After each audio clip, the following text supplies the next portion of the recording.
지난 월요일부터 저희가 기후 위기, 기후 생태 위기에 대해서 기회가 있는 대로 특집 인터뷰를 하고 있는데요. 오늘도 그런 일환입니다.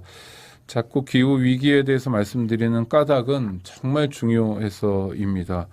오늘 말씀해 주실 분은요, 조천호 경희사이버대 기후변화 특임 교수이십니다. 어서 오십시오. 네, 안녕하세요. 조천호입니다. 네, 그리고 국립기상과학원장을 지내시기도 예. 하셨죠. 네. 지금 청취자들도 그렇고 많이 궁금해하는 건 기록적인 폭우가 쏟아졌는데 이게 네. 우리가 평소에 알던 장마가 지금 끝난 겁니까? 원래 우리가 뭐 전통 알고 있는 거는 6월 말에서 이제 7월 초에 장마가 이제 일어난다라고 네. 원래 그렇게 이제 됐는데 요즘은 그런 패턴하고는 좀 다르게 일어나고 있죠. 그러니까요. 지금 지난주에 물난리는 흔히 2차 장마라고 불렀잖아요. 네.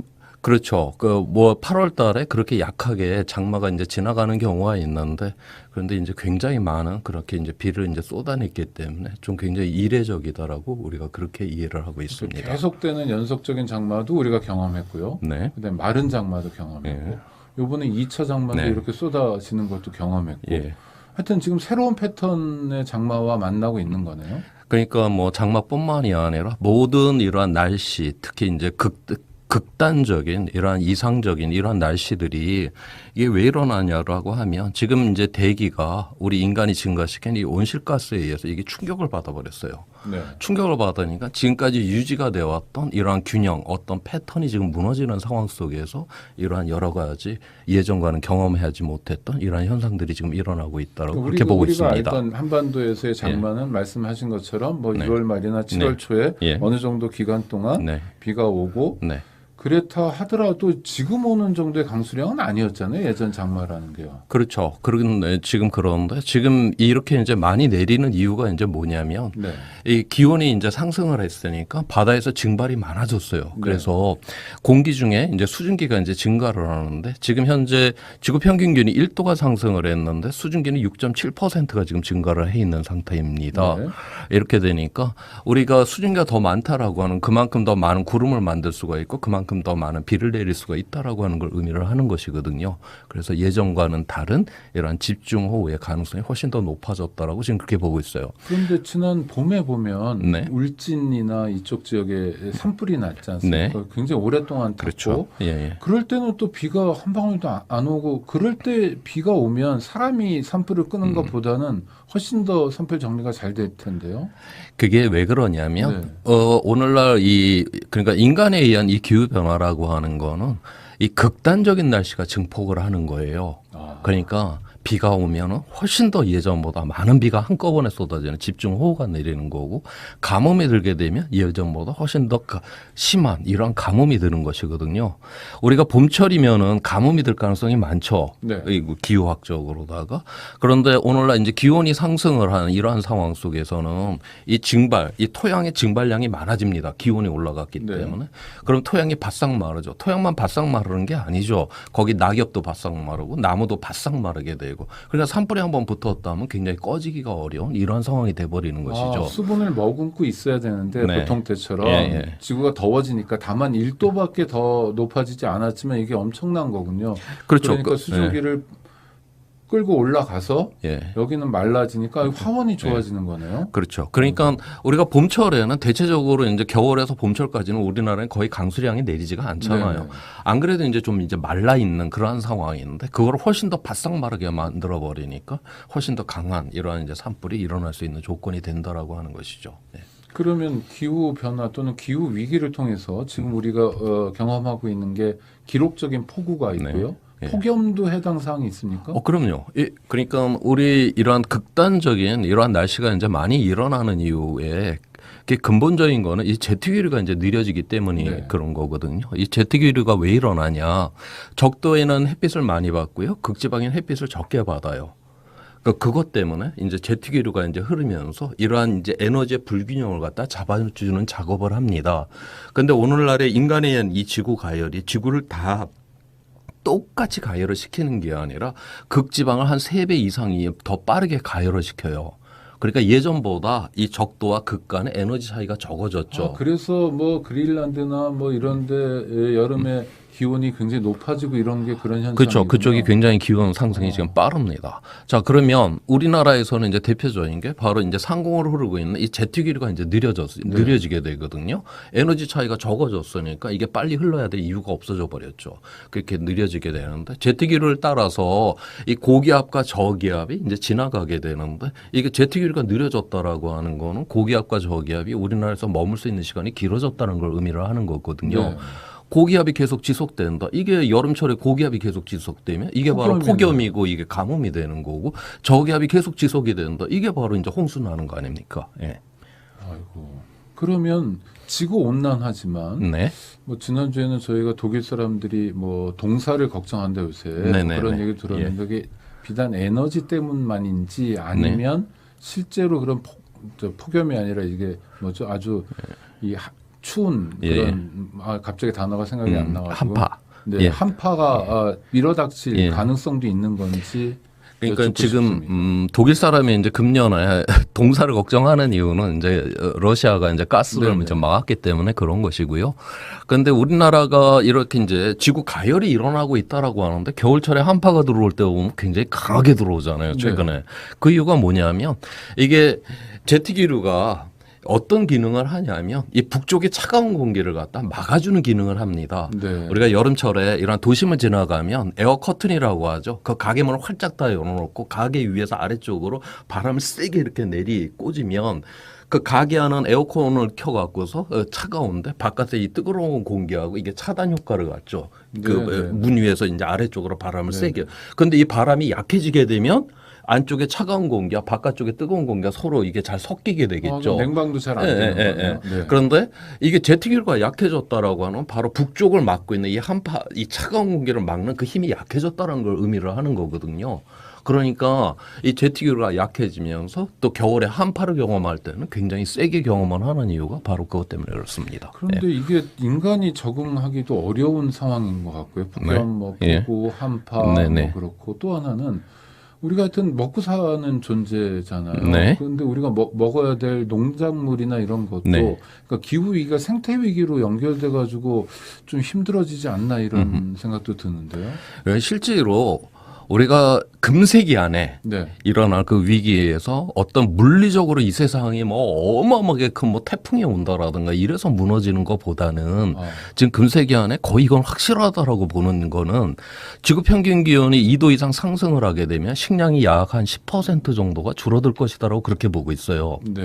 그런데 지금 80억, 지금 전 세계 인구가 지금 80억인데 지금 우리가 생산되는 이 곡물을 갖다 골고루 나눠 먹으면 넘치도록 생산을 합니다. 우리 인류가 과잉이네요. 모자라게 네. 생산하지 네. 않아요. 지금 넘치도록 그렇게 그런데 생산을. 굶는 사람들 그런데 지금 8억 명을 지금 굶기는 세상이거든요. 네. 다시 말해서 이 세상이 이 세상이 정의롭지 않기 때문에 지금 넘쳐나는데도 지금 8억을 굶기는데 만약에 이 2도 이상 상승을 하게 되면 10% 곡물이 이제 줄어들 것이다라고 보는데 모자라게 됐었을 경우 이 세상이 어떻게 될 거냐라고 하는 것이죠. 그럼 지금 굶주리는 사람은 더 심각한 상황이고 다만 굶주림을 면하는 사람들도 굶주리게 되겠네요. 그렇죠. 밑에서부터 위험이 오겠네요. 그러면서 결국 우리가 만든 이 정의롭지 않은 세상을 이 기후 위기가 이제 증폭을 시키면서 우리 스스로 이제 무너질 수밖에 없게 되는 그러한 세상이 될 거다라고 그렇게 전망을 하는 것입니다. 그래서 궁극적으로 우리가 기후 위기를 대응한다라는 건 바로 이 세상을 정의롭게 만드는 데 있다라고 하는 것이죠.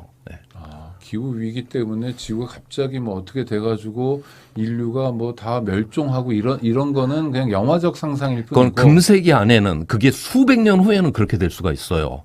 그런데 네. 금세기 안에 우리 지금 살아있는 사람들이 경험해야 될 위험이라고 하는 거는 우리의 정의롭지 않은 이 세상을 더욱 이 세상을 훨씬 더 불안전하게 만들면서 우리 스스로가 무너지게 된다라고 하는 거죠. 그러나 교수님 말씀하신 것처럼 다만 식량 생산이 10%만 줄더라도 인구는 더 늘어나게 될 텐데요.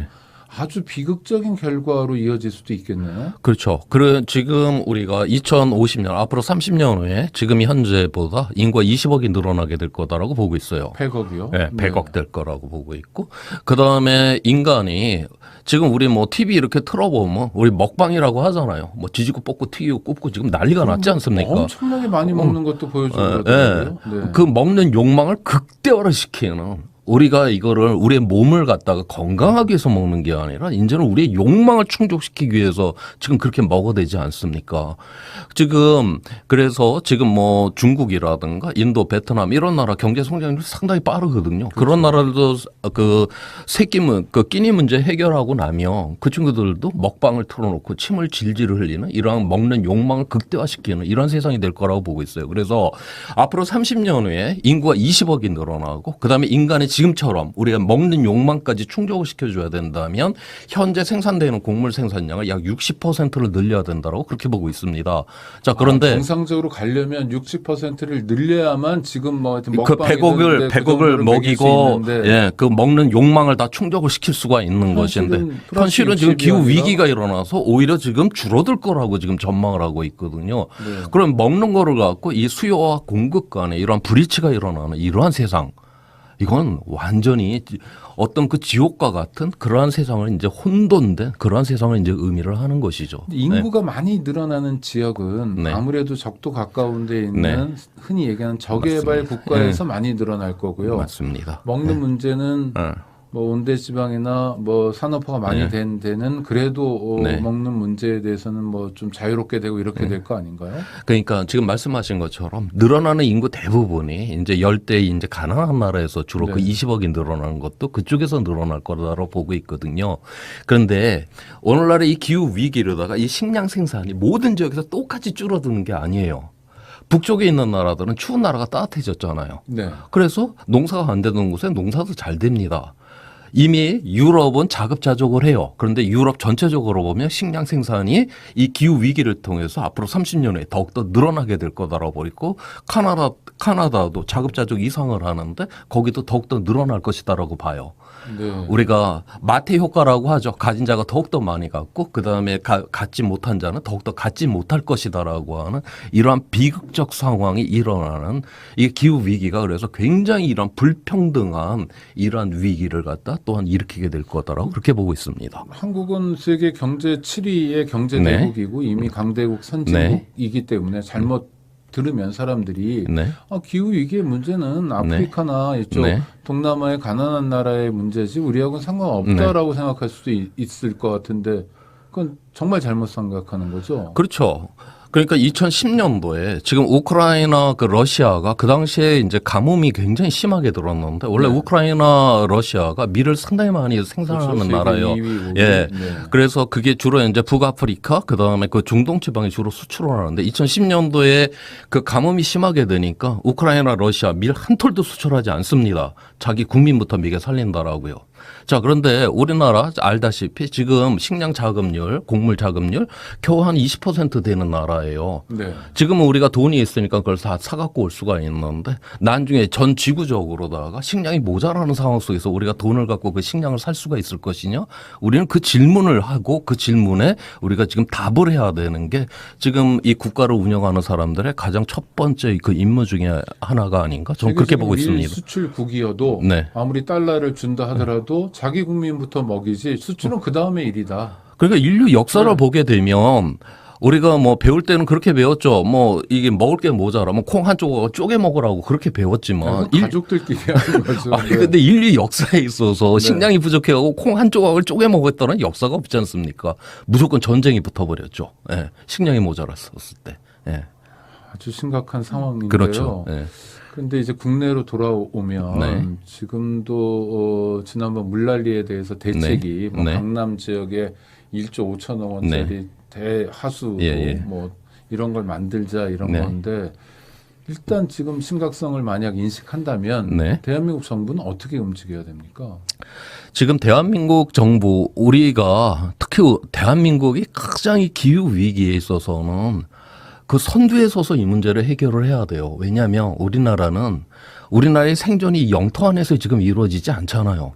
에너지, 자원, 식량이 우리 땅에서 나오는 거로다가 우리가 생존을 못하는 나라죠. 다 외부로부터 끌어들여와요. 그렇죠. 네. 그런 측면에 있고 그렇기 때문에 우리나라만 안전해진다라고 이게 안전해지는 게 아니라 이 전 세계가 안전해야지 우리나라가 안전해질 수가 있다라고 하는 이 인식을 우리가 굉장히 분명해야 될 필요가 있다라고 하는 것이죠. 지금 현재 유엔 이런 차원에서 이런 기후위기 대응이라든가 이런 측면에서 우리 정부는 그냥 질질 끌려가는 상황이에요. 우리가 보다도 적극적으로 이건 선방에 서서 이 문제를 해결을 해야 된다라고 그렇게 지금 나서야 되는 그러한 처지가 바로 대한민국의 지금 처지다. 저는 그렇게 보고 있습니다. 근데 현실은 그렇지 않은 거죠. 현실은 지금 겨우 이게 그러니까 현실이라고 하는 게 오늘날 이 기후위기 대응이라고 하는 거는 우리 스스로가 만든 과제가 아니죠. 그냥 유엔 차원에서 전 세계적으로 정해진 하나의 과제이고 우리한테 지금 강제가 되고 있는 이러한 체계이거든요. 그러다 보니까 전 세계 이 흐름은 이제 따라가야 되니까 질질 끌려는 따라는 가구는 있어요. 근데 이 수준 갖고는 안 된다라고 하는 거죠. 굉장히 우리의 생존 자체가 지금 우리 내부 안에 있지를 않기 때문에 더욱더 적극적으로 이런 국제적인 이러한 그 기후위기 대응에 우리나라는 최선방에 서야 되는 그런 나라라고 전 그렇게 보고 있습니다. 근데 지금 뭐 정치하시는 분들이 네. 역시 많은 힘을 갖고 네. 있는데 네. 그런 생각은 별로 안 보여주는 것 같고요. 국정의 의제를 정하는 데 있어서도 기후 위기는 그냥 뭐 장식 같은 느낌 뭐 이런 느낌만 드는데요. 저는 그러한 위기가 진짜 위기다라고 그렇게 보고 있어요. 지금 서유럽의 이런 국가들, 그다음에 미국조차도 이 국가 의제에 있어서 이 기후위기 대응이라고 하는 걸 거의 첫 번째 의제로 그렇게 두고 있고, 특히 서유럽 같은 경우는 이게 진보 정권이냐 보수 정권이냐 상관없이 이거를 가장 첫 번째 그 의제로 이제 다루고 있는데, 우리나라에서는 그 주요 의제, 물론 그 끄트머리에서 조금 이야기는 하고는 있지만 네. 실제적으로 그렇게 뭐 행동까지 가는 그런 정도까지는 가고 있지를 않는 가장 아래쪽에 있는 의제이거든요. 근데 우리 조천호 교수님 진단에 따르면 네. 기후 위기 문제에 대해서 능동적으로 우리보다는 훨씬 네. 더 적극적으로 대응하고 있는 유럽의 어떤 나라보다도 네. 한국이 더 심각하다는 거죠. 훨씬 그렇죠. 더 많은 일을 해야 되는 나라다. 왜냐하면 우리 안에서 생존을 이제 못하기 때문에 이거는 전 세계가 안전해야지만 우리가 안전을 보장받는 것이기 때문에 더욱더 우리는 적극적으로 이 대응 체계를 갖춰야 된다라고 하는 것이죠. 예. 공익 광고에서 그런 거 많이 나오는데요. 뭐 저 영화 볼 때 핸드폰 꺼놓고 이런 거 개인의 실천도 중요할 것 네. 같아요. 네. 교수님 생각은 어떠십니까? 개인의 실천 대단히 중요합니다. 우리가 뭐 이런 일회용품을 안 쓴다라든가, 에너지를 줄이려고 애를 쓴다라든가. 근데 그렇게만 하면 우리는 좋은 사람은 될 수는 있을 거예요. 그런데 개인적으로 좋은 사람. 네. 개인적으로 우리가 기후 위기를 생각을 하면서 그 개인적으로 불편함을 감수한다고 굉장히 귀한 마음들이죠. 그런데 기후 위기는 좋은 사람 이거 하나만 갖고서는 이 문제 해결 못 합니다. 앞서 이야기했듯이 정의로운 세상, 좋은 세상을 만들어야 되는 것이에요. 우리가 정의로운 세상, 좋은 세상을 만든다라고 하는 거, 우리 시민이 보다 이 기후위기 대응이라고 하는 측면에서 정치에 열심히 참여를 하셔야 됩니다. 그래서 이 기후위기를 대응할 수 있는 이 의원들을 갖다가 뽑아내야 돼요. 그래서 그런 법들을 만들어내야 되는 것이고, 기후위기를 대응할 수 있는 이 선출직 공무원들, 그러니까 시장, 도지사, 대통령까지 뽑아내게 될 때, 저는 이럴 때만이 이 문제를 해결을 하는 것이지, 우리가 텀블러를 쓰는 이것 자체에서는 그냥 좋은 사람으로만 끝나는 것이지, 이 기후위기를, 이건 사회를 바꿔야 되는 것을 가지를 못하기 때문에 굉장히 힘들다. 개인적인 차원에서는. 전 그렇게 보고 있습니다. 네. 두 가지가 다 필요하겠네요. 네. 당연히 내가 좋은 사람이 돼야 되고 그럼요. 후속 세대한테 창피하거나 네. 미안하지 네. 않아야 되는 것도 중요하다. 그걸 예. 포기할 수는 없다. 그럼요. 그러나 네. 거기서 멈출 수 없다. 네. 한 걸음 더 나아가서 정말 우리 시스템을 교수님이 오늘 정의란 단어를 여러 번 쓰셨는데요. 정의롭게 바꿀 수 있도록 시민적 실천, 행동하는 실천, 또 참여하는 실천 이런 게 기후 위기에 대응하는 한국 시민들의 자세여야겠네요. 네, 맞습니다.